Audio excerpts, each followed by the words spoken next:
Dalawang chartered flights ang inihahanda ng gobyerno para makauwi ang mga Pinoy na naiipit sa gulo sa Middle East ayon kay Pangulong Bongbong Marcos.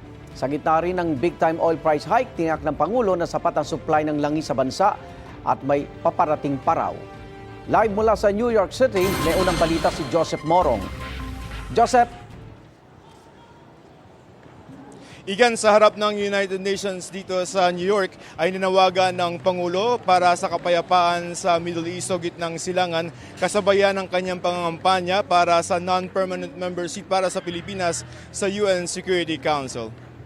Inorganisa ng United Nations ang special plenary session na ito para sa kampanya ng Pilipinas na magkaroon ng non-permanent member seat sa UN Security Council na bumubuo ng mga resolusyon na sinusunod ng mga miyembro ng UN. Handa raw ang Pilipinas na gampanan ang papel na ito lalo pat matagal na ang kooperasyon ng Pilipinas sa United Nations.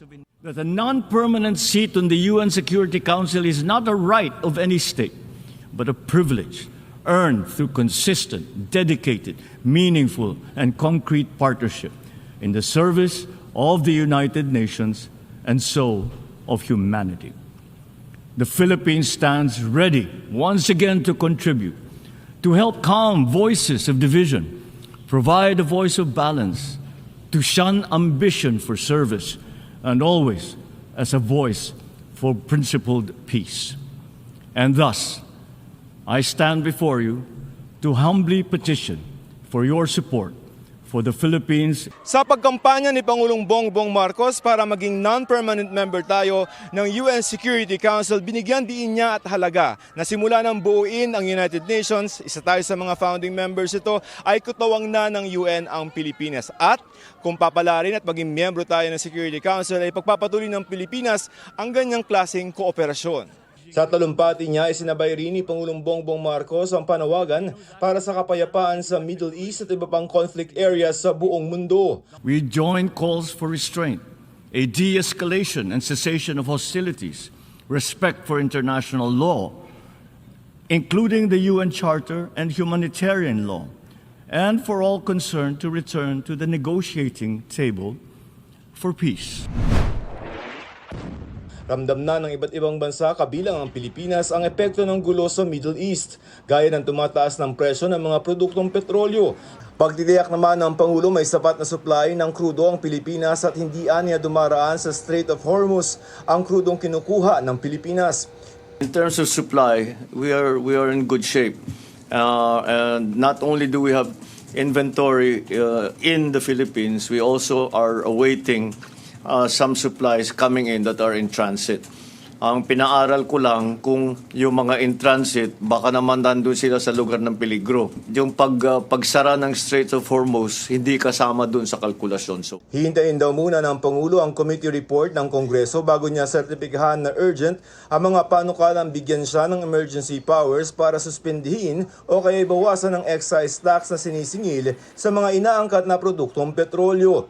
what we asked of the legislature is really very simple, is that when the price of oil, at least this is the original version, when the price of oil has breached $80 per barrel on average for a month, then the emergency powers can be exercised. Does that mean that you will necessarily do it? But it can be exercised by the president. Yun lang ang hiningi. Samantala, 2 chartered flights ang inihahanda ng Pilipinas para sa mga OFW na naiipit sa Sigalot sa gitnang silangan ayon sa Malacanang. Isa ay mula sa Saudi Arabia at may isa pang inilalatag sa United Arab Emirates. Igan, mag-aalas 6 ng hapon, oras dito sa New York, nang tumulak na papunta ng Pilipinas ang Pangulo pagkatapos nga ng kanyang 2 araw na working visit dito sa Amerika. At March 11, 10 p.m., inaasahan ang pagdating ng Pangulo dyan sa Pilipinas. Igan. Joseph, gaano karaming OFW yung makakasakay doon sa chartered flights at kailan daw ito lilipad pabalik ng Pilipinas? Okay, walang ibinigay na bilang ang Pangulo kung ilan yung makakauwi doon sa mga dalawa na chartered flights. Pero ayon sa Pangulo ay inutusan niya itong si DMW Secretary Hans Kakdak na personal na sunduin itong mga manggagawa natin sa gitnang silangan para makapag-report agad siya. March 13, inaasahan yung departure ng mga chartered flights na yon at March 14 ang pagdating nila sa Pilipinas, Igan. Yung paparating na supply ng langis, may detalye ba? Kailan darating ito sa Pilipinas? Walang detalye na binigay ang Pangulo kanina. No? Ang sinasabi niya dyan ay kung halimbawa magkaroon ng problema doon sa Strait of Hormuz, ay meron naman daw na ibang pagkukunan ng Pilipinas ng produktong petrolyo para hindi naman masyadong makasagabal doon sa supply natin dyan sa Pilipinas. Na sabi niya ay meron pa naman. We are in good shape, sabi ng Presidente. And let them know. Kung supply ng produktong petrolyo ang pag-uusapan sa harap ng krisis dito sa gitnang silangan. Okay, Igan. kapag nakuha na ng Pangulo yung committee report tungkol sa emergency powers, gaano raw niya katagal pag-aaralan nito at yung certification ng urgency? Okay. Ang meron ng hawak yung PLLO, yung Presidential Legislative Liaison Office, ay yung galing sa House Committee. No? Ang hindi pa natin alam ay kung meron nang naisumite ang Senado. Ang gustong gawin ng Presidente ay hintayin muna yung mga report na yon bago i-certify as urgent. Ang gusto niyang mangyari pag inihalatag sa plenary ay buo na yung mechanics, mekanismo kung paano ipapatupad, hanggang kailan, kung magkano yung pwedeng ibawas, kung gagamitin niya yung emergency powers para dun sa pagbawas o pagsuspende ng excise tax sa mga petroleum products. So talagang hihintayin muna ng Pangulo yung mga report na yan, committee report ng Senate at saka ng Kamara, House of Representatives bago yung certification of urgency. Kung kailan niya yan gagawin ay kailangan muna niyang matanggap yung committee report ng Senado, Igan. Maraming salamat, Joseph Morong, live mula sa New York sa Amerika. Ingat! Bantay presyo pa rin po tayo dito sa Balintawak Cloverleaf Market. Kaugnay ng posibleng pagtaas sa presyo ng mga bilihin dahil nga ho sa pagtaas sa presyo ng mga produktong petrolyo. Kanina, nakausap natin yung ilang mga nagtitinda. Sabi nga nila, bagamat mababaho yung presyo ngayon ng mga bilihin dito, yung mga gulay, gaya ho ng mga kamatis, ampalaya, sitaw, ganyan. Pero parang napansin ho nila na kukunti ang mga namimili. Ito nga ho ay sinasabi nila, posible baka ho yung iba talagang bahagi ng kanilang pagtitipid, yung medyo hindi na ho sila pupunta araw-araw sa palengke para mamili, dadalangan nila o kaya may babudgetin na ho nila yung kanilang pamimili para makatipid din ho sila sa pamasahe. Mura man yung bilihin pero kailangan nilang mamasahe, yun ho yung isa sa mga nakikita nilang dahilan kung bakit kukunti yung mga namimili ngayon dito sa Balintawak Cloverleaf Market. Ayan, bagamat mababa nga ho yung presyo ng mga gulay, gaya ho ng kamatis na umaabot sa 25 pesos bawat kilo. Yung ampalaya ho ay 70 pesos. Medyo mura ho. Yung pechay, mura din ho, 45 pesos per kilo. Marami ho murang paninda ngayong gulay, pero yun nga, sabi nga nila parang kukunti ho yung namimili. Samantala, kasunod po ng mega oil price hike, posible ring tumaas ang presyo ng ilang pangunahing bilihin ayon po sa Department of Trade and Industry. Apektado kasi ang gasto sa pagbiyahe at pag-iimbak ng mga produkto na aabot sa 10% ng production cost. Kabilang sa mga posibleng tumaas ang presyo ay ang tinapay, sardinas, canned meat, processed milk, instant noodles, bottled water at kape. Sa ngayon, wala pa raw manufacturer na formal na sumulat sa DTI para humiling ng taas presyo. Ang mga produkto naman na nasa labas ng suggested retail price guide, maaari magtaas ng presyo nang hindi na humihingi ng pahintulot sa kagawaran.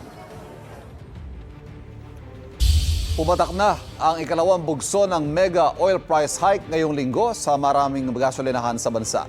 Ang ilang jeepney driver na apektado ng taas presyo, babawasan daw muna ang pamasada o kaya maghahanap ng ibang pagkakakitaan. May unang balita si Ian Cruz.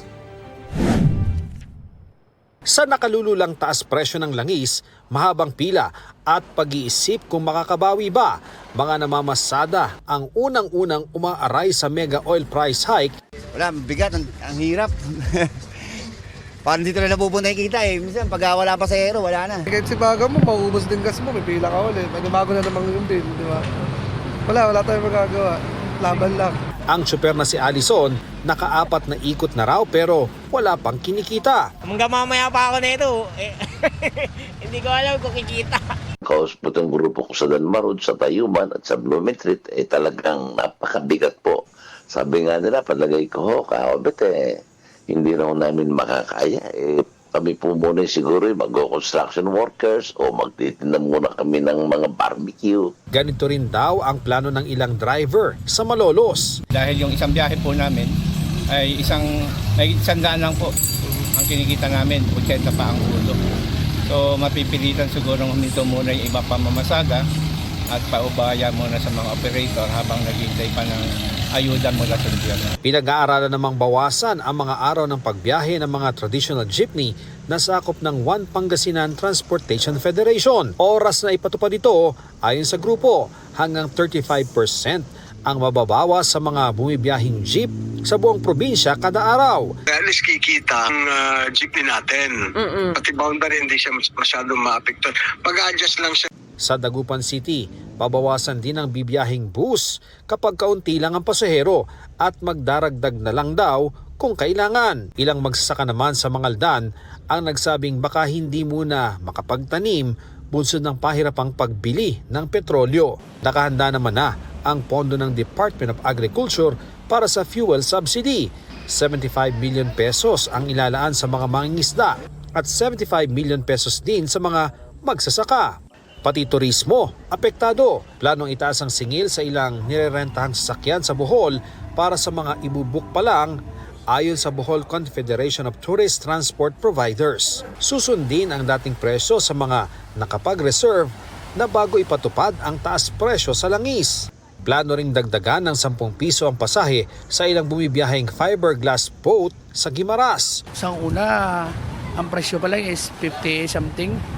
Subong sa mga gas station na may ara na 70 plus. Ang pinakanubo is 65 up. Dako gini ang kita namon, grabe gini pagbuin. Will entirely depend on their presentation. Kaya siyempre, kinanglan Manila nga ipatpat sa aton nga mga local government units nga mapasaka sila kag ano ang kantidad nga ipasaka nila. Umaaray din sa labis na pagmahal ng langis ang ilang maliliit na negosyante sa Kalibo, Aklan. Kailangan namin itaas yung presyo ng aming mga pagkain. Tapos, yung mga bilihin sa market, tataas din yan. Sana tutulungan tayo ng ating gobyerno. Sa Zamboanga City, isang gasoline station ang nagsara na muna habang naghihintay ng bagong supply. Ganoon din ang isang gasolinahan malapit sa Baguio General Hospital. Naubos daw kasi ang supply. Ayon sa ilang motorista, nagkakaubusan din sa iba pang gasolinahan. Sa buong lungsod, mas mahal ng hanggang 10 piso ang kada litro ng langis kumpara sa ilang mabababang lugar. Ang diesel, halos 90 pesos na ang presyo kada litro sa Baguio sa isa sa mga gasolinahan nito, kumpara sa hanggang 77 pesos lang sa Metro Manila. Ang sinasabi nila sa akin because of the logistics cost. Ang sinasabi nila, Mayor, hindi namin kasalanan. Sa kanyan, sa mga major players. Kabilang sa pinakamalapit nilang source, ang oil depot ng Poro Point sa La Union na nasa Kapatagan at halos 60 kilometro ang layo sa Baguio. Sa delivery po kasi, medyo mas malayo po dito, tapos paangat po kasi yung delivery kaya medyo mas mahal po. Unlike po sa baba po na mas malapit po yung talagang pinagkukunan po namin ng fuel. Inikot ng mga otoridad sa lungsod ang 18 gasolinahan doon para tiyaking nasusunod ang guidelines ng Energy Department. Different gas stations have their own price increases per day po kasi. At sinisigurado lang po natin na walang gasoline station that goes beyond that. Tulad ng Baguio, mas mahal din ang presyuhan sa iba pang malalayong isla at lugar sa bansa. Sa Batanes, nasa 95 pesos na ang kada litro ng diesel. Ang pinakamalapit na oil depot sa kanila nasa Ilocos Region pa. Sa isla ng Catanduanes, nasa 88 pesos kada litro na ang diesel. habang sa Masbate Island hanggang 92 pesos ito kada litro. Ang Piston, planong maghain ng 5 pisong provisional fare increase para sa buong bansa. Pero baka hindi na raw yan kailanganin kung may patutupad ang hiling nilang ibasura ang oil deregulation law at tanggalin ang excise tax at VAT sa langis. Ang fuel subsidy makakatulong raw pero hindi sagot sa kinakaharap nating krisis. Sinasabi ng mismo ng LTFRB na magbibigay sila ng 5,000, ito ay kukonsumin lamang natin sa loob ng 3 araw na pamamasada. Anong saysay ng fuel subsidy kung tuloy-tuloy na tumataas ang presyo ng petrolyo? Ito ang unang balita. Ian Cruz para sa GMA Integrated News. Pabor ang ilang magulang sakaling magpatupad ng 1 araw na online class at 4 na araw na face-to-face class sa mga estudyante. Bilang tugon ng Department of Education sa kakulangan sa silid-aralan. May unang balita live si EJ Gomez. EJ. Ivan, good morning. Para mabawasan nga ang campus congestion na matagal ng problema sa bansa, pinag-aaralan ngayon ng DepEd ang pagpapatupad ng 4+1 blended learning model o ang 4 na araw na on-site learning at 1 araw na online. Problema pa rin sa mga eskwelahan sa bansa ang kakulangan ng mga silid-aralan. Ayon sa Department of Education o DepEd, nasa 165,000 ang classroom deficit sa buong bansa. Bilang tugon, isinusulong ng DepEd ang multi-channel o strategic roadmap para sa mas mabilis at transparent na konstruksyon ng mga paaralan, katuwang ang mga lokal na pamahalaan. Isa rin sa mga plano ng DepEd para matugunan ang problema sa siksikan sa mga silid-aralan ang 4+1 blended learning model. Ibig sabihin nito, 4 na araw na on-site learning at 1 araw na online. Iba-iba ang reaksyon ng ilang magulang sa planong yan. Nahirapan po yung ibang bata sa online, ma'am eh. Lalo na po yung wala pong internet, walang cellphone. Mas maganda po talagang face-to-face, ma'am. Pabor naman po ako sa blended learning kasi may wifi naman po kami sa bahay. Para na rin po makapagpahinga yung bata sa isang araw. Para po may pahinga po kami. Kaya so okay na po yung 4 days po. And isang online class.